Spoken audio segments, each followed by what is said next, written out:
Can't mind. All right, quick little update video for Kenzo. I always start out with the first week focusing on marker inquisition. Markers, they help me communicate more effectively with her with reward events and rewarding things that I like so that we can shape new behaviors. A marker is a word that marks a moment in time that I like something that she does, and for her that's going to announce the arrival of a reinforcer of a reward. So I want to create an association between marker and reward so that whatever she's doing, when she hears the marker, it will take on the good feeling of receiving food, so that way she's more likely to do it again in the future. She has a couple of different markers that I use that give her expectation within behavior and announce the reward event that will follow. So the main one that I always start with is the word yes. That means I like what you did, come take something from me. She doesn't have to do anything within that behavior past hearing the marker, she just has to come take food from me. So I use that one a lot in the beginning because if I'm teaching a new behavior, I don't want to force duration too soon, otherwise it kind of makes them not really like doing that behavior. So I want it to be fun and flowy, and you did something that I like, come take food from me. We can keep repeating that a bunch of times. So the picture of hearing Kenzo, yes, means, hey, come take food from me, and usually I'm gonna let her kind of follow it around, make it a little bit more fun, a little bit harder to get, to build up that motivation. And then we have good and okay. Those are gonna be our duration markers. Good is implying that I want her to continue to do the behavior, continue to be in behavior. So I can pay her in behavior. So if I can, Kenzo, come here, sit. Good, I can say good, and then I can bring food to her. Good, I can add in some movements. Good, neutralize things happening around her. Ma'am, there you go. And then, okay, is a terminal marker, meaning she can come out of behavior. It's her release word. Hi. To me, that helps create a lot of clarity. She's understanding what I'm looking for, what I like, what I don't like. And now that she's pretty fluid with those markers, I can start adding in rules. Out. Yes, very good. Very nice. Adding in rules and behaviors by teaching her how to respond to leash pressure. Especially for her, since she is a very easily motivated dog, both from me and from her environment. She's very distracted. Most of that is just maturity level. She's a young dog, but she is a very, very active creature. So I want to really help her understand motivation and expectations and rules and boundaries and things like that. So for me, I really like dogs to understand leash pressure, what it's asking and how to remove it so that they're not always resisting it, which is naturally what dogs do, right? Like they feel tension, they're like, oh, I don't like that. They go the opposite direction and they start pulling more. So I want her to understand the concept of when I'm applying leash tension, leash pressure, if you do the behavior that I'm asking for, it goes away. We can switch back into positive reinforcement. I do have her, I just started yesterday, her on a prong collar. That is solely just to help with clarity because she is so all over the place with her motivation and things like that.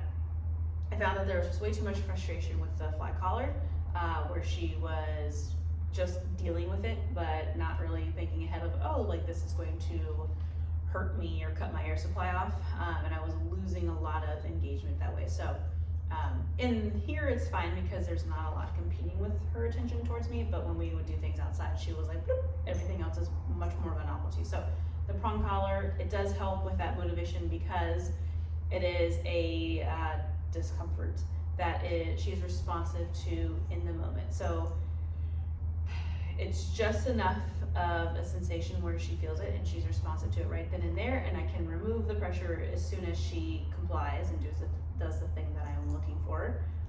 And when I say discomfort, I just mean like an annoyance. I'm not in here like swinging her around by the leash or anything like that. Come here.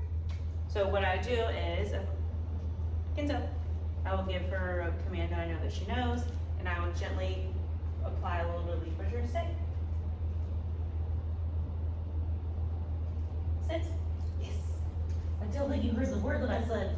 As soon as she does the behavior, the pressure goes away. So I'm empowering her with how to remove that pressure. Kenzo, yes. So like right there, I just kind of gave her a little bit of guidance in towards me. Kenzo, yes. And as soon as she moves towards the direction I'm asking for, it goes away. So I'm teaching her again, Down. I know there's lots of distractions. Yes. Very good. Down. Yes. Wee, good girl. Where's the wet? Were you in the pool?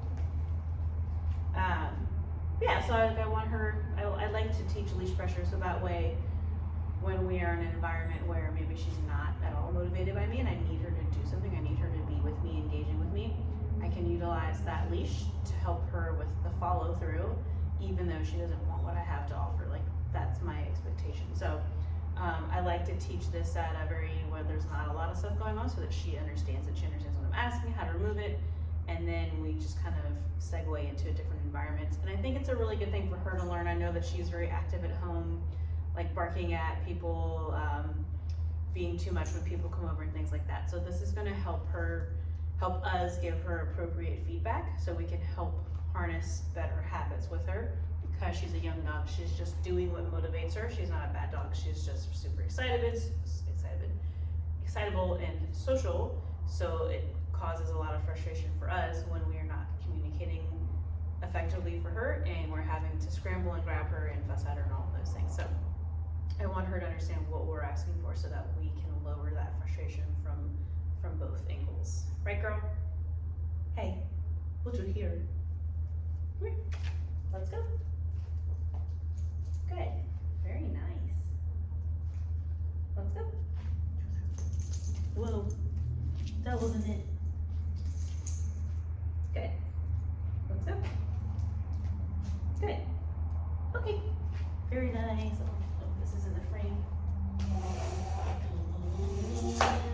Kenzo. Place.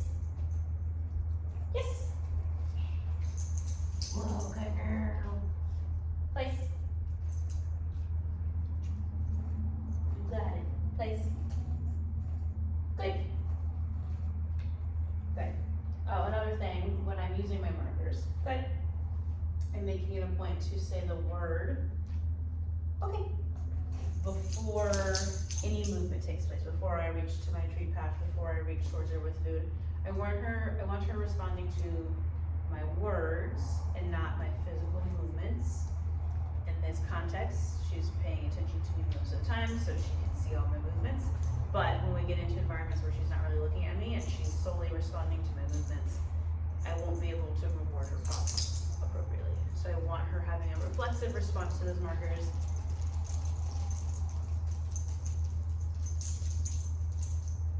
Yes. Yeah.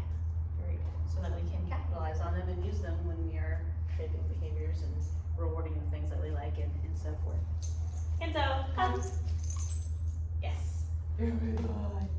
Good girl. All right, if you have any questions, do not hesitate to reach out. I'm happy to answer all of those things. Oh, you asked about the out command. I think that was you.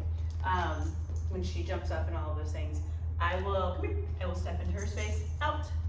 Very good. Yes. I use the word out. So out is going to mean leave me alone. It means leave the resource alone. It just means in general a resource. Right now it's very much so isolated to just me. Oh, bless you. So I'll say step into her space. Out. Toss food away. I'm creating a muscle memory. Out. Yes. And then I can switch it over to where I just want her to kind of give me a little bit of space. So everyone, when their dog comes to jump up on them, we do this movement to avoid the claws. I want us stepping into her space. Out. Yes. Good girl. So we're using a little bit of spatial pressure to ask for space from us. So I like to do it before she actually comes up to jump. We already know that she's going to do it. So when she's coming over before a lift off, out. Very good. Hi. Out. Yeah, good girl. Very nice. Oh my gosh. That's the first part of it. Like, I want to show her what I'm looking for, and then we can add in rules where if she does jump up, I can say no, off, and give her a little bit of a tap, a little correction away from us. All right, we're all done with this video. Come on, girlfriend.